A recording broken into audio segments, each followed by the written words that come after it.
ఆ విధముగా రామలక్ష్మణులు అడవికి బయలుదేరిన వారు.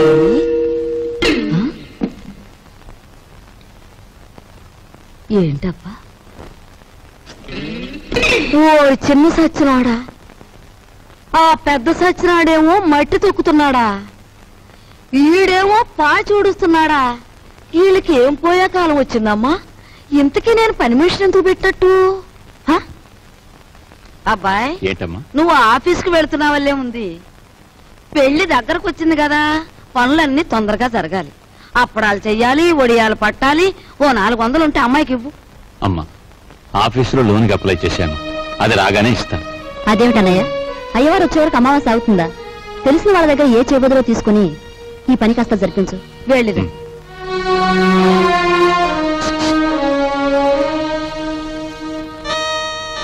ఏమిటండి? నీకు మధ్య ఏమన్నా పోయిందా? మన బాకీ తెచ్చుకున్న వాళ్ళని పెళ్లి పనులు చేసుకోమంటావేంటి? అయ్యో రామ, పెళ్లి చూపుల రోజు మీరేమన్నారు? మా కట్నం బాకీ తెచ్చుకుండా ఇంట్లో ఏ శుభకార్యం జరగటానికి వీల్లేదన్నారా? ఇప్పుడు ఈ పెళ్లి జరిగిందనుకోండి, దానికి ముందు మన బాకీ తీరుస్తారన్నమాటేగా. అమ్మని నువ్వు అసలు రాజకీయాల్లో దిగాల్సిన దానివే, పొరపాటున నన్ను కట్టుకున్నావు.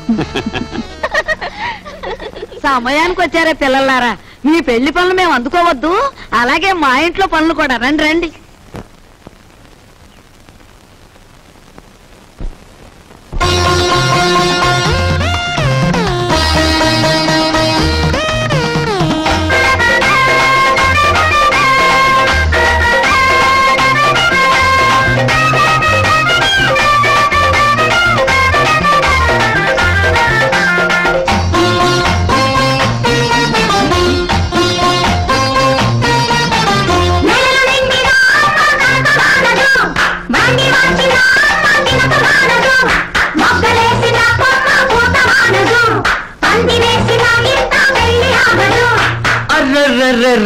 రేపో ఎల్లుండో ఏకాసి పొద్దున్నో నీ పెళ్లి అవుతుందిలే.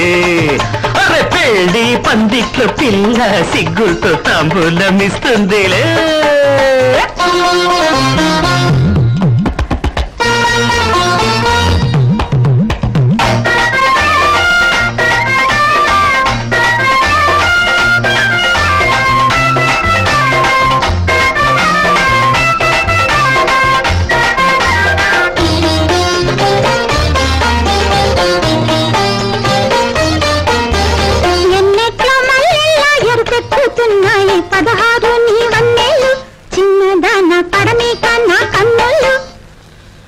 ఎండల్లో వానల్లా మెరుపెక్కుతున్నాయి నునులేత నీ సిగ్గులు, కన్నెకున్న ముద్దాడని బుగ్గలు.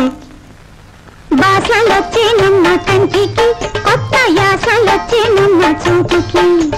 పెళ్లి నూరేళ్ళంట జంటకి, ప్రేమలల్లుకున్న బొమ్మరింటికి.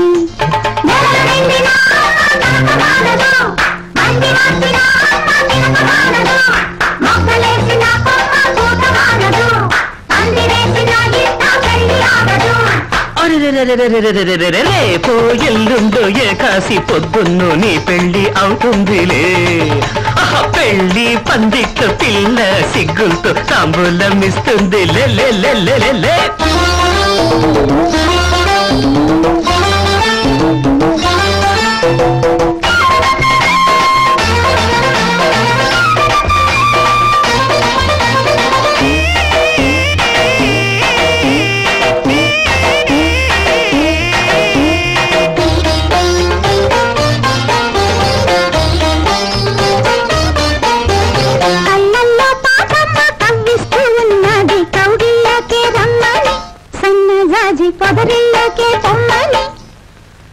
జైలోన పూవమ్మ జరిపిస్తూ ఉన్నది పగలంట నీ రాత్రి. కొత్త ఏడు సెగలంటిన అల్లరి. రెక్కలొచ్చేనమ్మ ఆశకి, ఎన్ని రేపులొచ్చేనమ్మ నీటికి. ఇద్దరుండాలంట ముద్దుకి, మూడు ముళ్ళు కోరే కొత్త పొద్దుకి.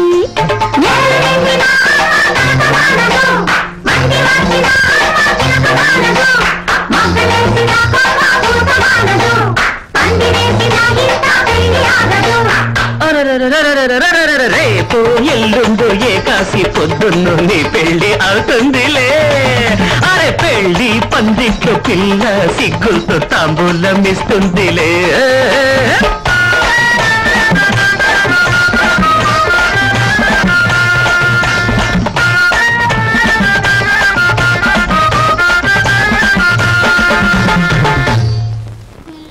అమ్మా ఇదిగోనమ్మా నా మొదటి జీతం. జీతమా? అబ్బా, కూలి డబ్బులకి ఎంత గొప్ప పేరు పెట్టావురా సావిత్రి. అది ఇప్పుడు తప్పుడు మాట ఏమందే? మట్టి తొక్కాడని మందలించి 4 రోజులు కాలేదు. ఈలోగా వారు డబ్బు తీసుకొచ్చి ఇదిగోనమ్మా జీతమంటే తగుదనమ్మా అని పుచ్చుకుంటివి. ఎంత బతుకు బతికి ఆఖరికి ముష్టి డబ్బులతో కూడి తింటావా? అమ్మా, ఆ డబ్బులు ఇలా పారేయండి. కష్టపడి సంపాదించిన డబ్బులకు విలువేమిటో మీలాంటి వారికి తెలియకపోవచ్చు. ఈ ఇంట్లో పనికి నాకు తిండి అక్కర్లేదు, వేరే జీతం అక్కర్లేదు. ఆ ముష్టి కూల్ డబ్బులు ఇలా పడేయండి. ఇదిగో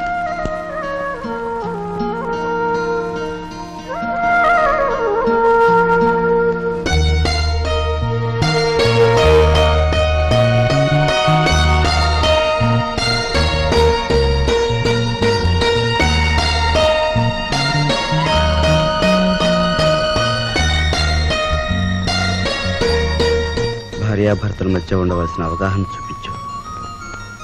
నువ్వు ఈ ఇంటికి పని మనిషివైనా నాకు నా మనిషివి.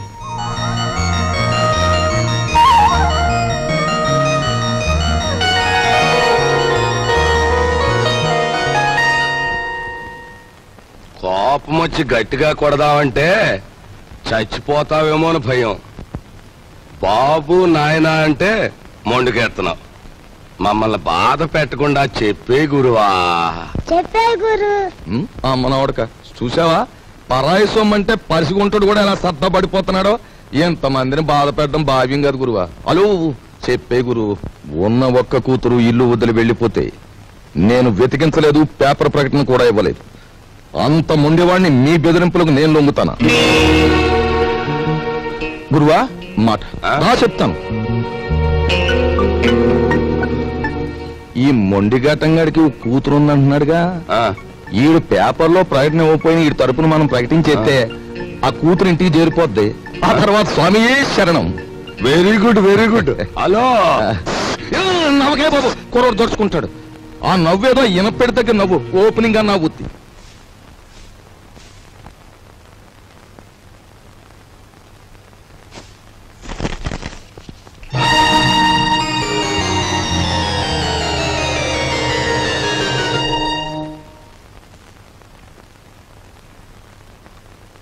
ఇదేమిటండి, నా చేతి గాజులు లెక్క పెడుతున్నారు?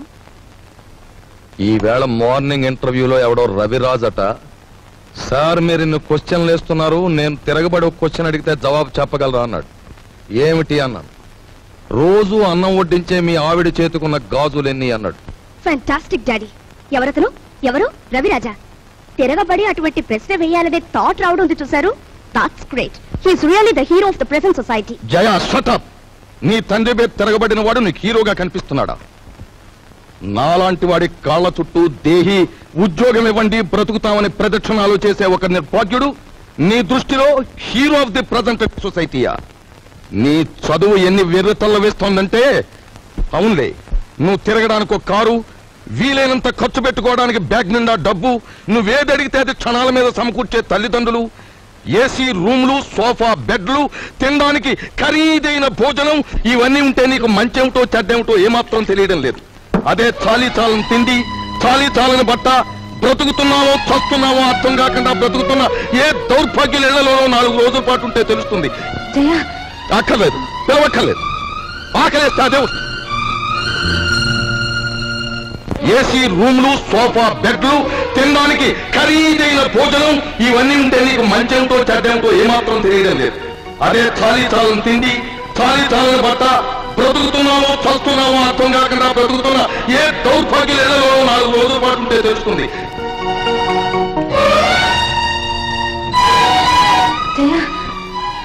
అక్కర్లేదు, పిలవక్కర్లేదు.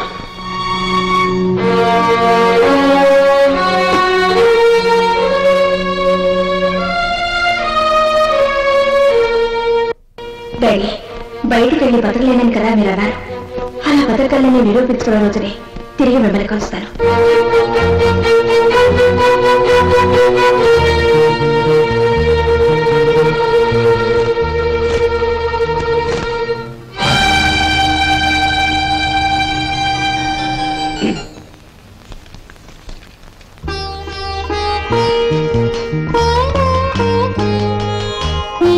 నీ సంస్కారం చూసి ఆశ్చర్యం కలిగినా నువ్వు కలవారి అమ్మాయివని మాత్రం ఊహించలేకపోయావు.